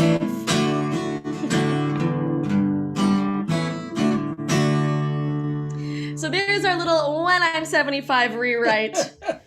Great. And, Wonderful. kind of fun to update. Why not? I thought that there aren't that many tunes that have specific ages that aren't about being like 17 or, That's true. like a Yeah. teenager. How many songs are about sweet 16 or whatever. But this is one of those. And the first time I ever performed When I'm 64 in its original version was as a last dance at a wedding for a couple that Brett and I went to music school with. And it was right as they were leaving on their honeymoon, leaving the dance floor. They said, "Can you guys play When I'm 64?" And it was really cute to kind of be predicting their old, many growing years of growing old together, and having that shared in their newly found marriage. So it was very sweet. Excellent. But we have time for probably one more tune. And we'll finish here with an original of mine that Kim requested. And I wanted to ask Kim, I performed this the other week, And you had reached out after and said, my favorite song was Ashipattle, which is the song I wrote based on a Scottish folktale called Asapattle and the Mester Storeworm. And I wanted to ask, why was this one your favorite? Or did it stick out for you for a particular reason? Or Well, it's sort of the anti-hero, right? This guy is the non-conforming, less adequately prepared for everything, but yet he wins out in the end exactly because he doesn't fit in and thinks about things a little differently. And the end of the story as a myth is so huge, that the Faroe Islands and all sorts of things were created as the end action of this story. So giant land masses came from this story. You may think a lot of stories don't have any, tangible outcome that you can look at. This one has huge outcomes. You're right. The lore is very, very expansive. And Kim's kind of talking about there are many iterations of the tale with kind of different details, different spellings and pronunciations of his name, all sorts of things along the way that kind of shifted, as with many myths and legends. But I know that a lot of the versions that I was reading, and the one that directly inspired this one, was there were a series of islands, I forget which, because there have, again, been a couple of different versions of it that I've read, that were the teeth of the sea monster. It's a sea monster story. Right. That after he slayed the monster, the teeth sort of floated to the surface, and now that's why we have those islands. So I love that. It's kind of a fun, creative interpretation. And Kim, I had a thought that might be why you liked it, because I thought, well, gosh, Ashipattle himself seems to have very high openness, right, and very low neuroticism, and seems to be quite, so imaginative and creative as you are yourself. So this is called Ashipattle. We'll leave you with this one. It goes like this.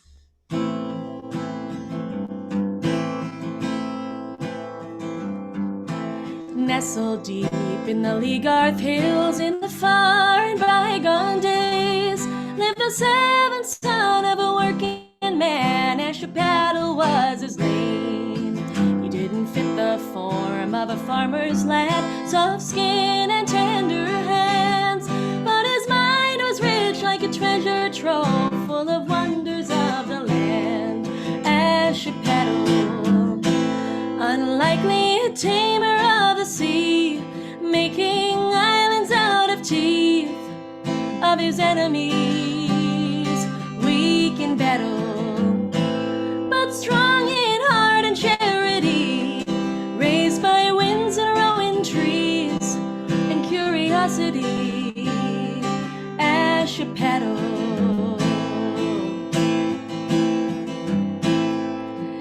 with scales greener than rusty coins and with eyes as deep as lakes, came the Mester Storeworm from the north, the great terror of the waves.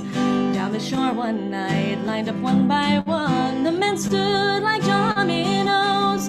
Who would take a chance on this fateful dance amidst the undertow? Ashipattle, unlikely tamer of the sea, making islands out of teeth of his enemies, weak in battle, but strong in heart and charity, raised by winds and rowan trees and curiosity. Ashipattle, oh Ashipattle. And from a bedroom miles away, the king's daughter heard the screams. She draped herself in velvet, let her tresses down, rode on horseback to the scene. She caught the eye of the dreamer boy, mind of lore and heart so mild, and Ashipattle knew she'd be overjoyed if he slayed the beast so wild. Yes, if he slayed the beast so wild, for gender lovely, and the fair daughter of the crown, he fought for love until sundown, until the shoreworm drowned Ashipattle. So strong in heart and charity, raised by winds and rowan trees, and curiosity, Ashipattle. Oh, Ashipattle.